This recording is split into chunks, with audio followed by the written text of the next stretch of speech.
Reporter Global melaporkan dalam acara Rapat Kerja Nasional ke-12 Arsada 2021 dan sekaligus pelantikan Ketua Arsada Provinsi Jawa Barat, Dr.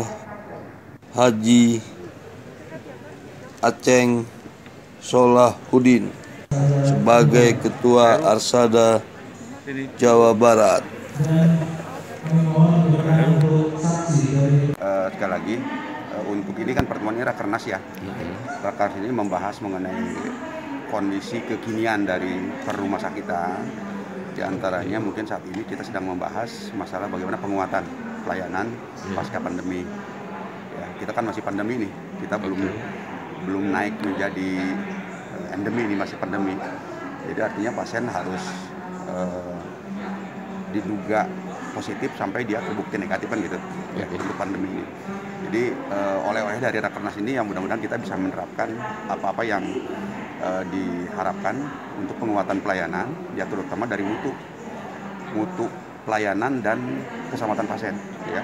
Di sini dibahas juga, kemarin juga kita sudah membahas bagaimana akreditasi akan kita gulirkan kembali ya, karena moratorium mungkin di awal Januari akan dicabut ya, moratorium akreditasi, sehingga untuk survei akreditasi di semua rumah sakit itu akan segera bergulir kembali di tahun 2022 nanti. Dan mudah-mudahan ini semua rumah sakit sudah menyiapkan piranti-pirantinya, menyiapkan dokumen-dokumennya, dan menyiapkan semua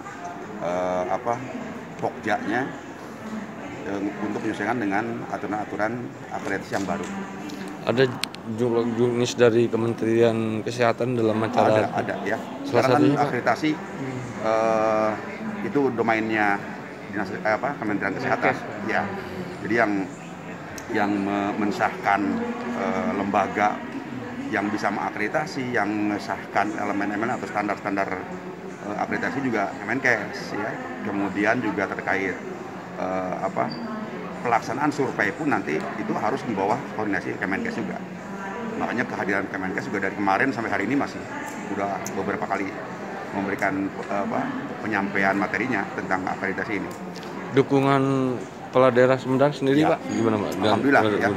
Kalau dukungan kepala daerah itu alhamdulillah ya, apalagi Sumedang ya. Sumedang kita sedang meningkatkan kualitas pelayanan, ditambah juga dengan inovasi-inovasi terutama ya, inovasi-inovasi dari rumah sakit untuk bisa mengakses masyarakat ya, sehingga rumah sakit bisa mudah diakses oleh masyarakat dan juga nyaman rumah sakitnya untuk didatangi oleh masyarakat ya. Kita tahu bersama kemarin setelah COVID oleh banyak COVID ya, apalagi RSUD.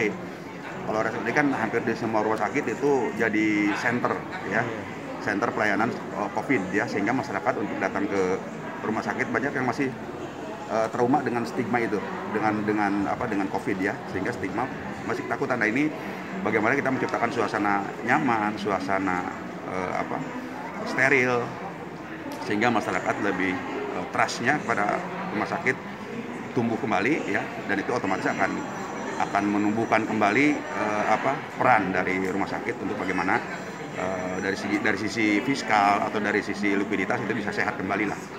Ya, kita selama COVID ini memang ada sedikit gangguan lah dari sisi fiskal atau likuiditas kita, karena memang jumlah bed, jumlah layanan, jumlah hari pelayanan kita kan kurangi kemarin selama pandemi. Termasuk sampai sekarang masih dibatasi pasien ini. Berapa banyak Pak pasien kemarin yang ditanganin RSUD selama? Banyak. Kalau pasien mah nggak kehitung lah ya. Tapi yang jelas mah sekarang sudah mulai membaik ya, tapi faktor COVID masih menjadi perhatian utama kita ya, karena kita tidak mau membuka layanan 100% sehingga takutnya tidak terkendali nanti, karena dari sisi epidemiologi ya masih ada prediksi akan terjadi kenaikan lagi ya. Kita tahu di beberapa daerah, di beberapa negara kan sudah mulai ada kenaikan gelombang ketiga itu yang luar biasa, makanya kita takut itu. Kita berharap tidak terjadi kenaikan, tapi kita mempersiapkan yang paling untuk kondisi buruk sekalipun. Kondisi terburuk ya. Namanya Pak Dokter? Nama lengkap Pak Dokter? Saya Dokter Jafarudin, reporter global melaporkan dari Hotel Merkur Jakarta.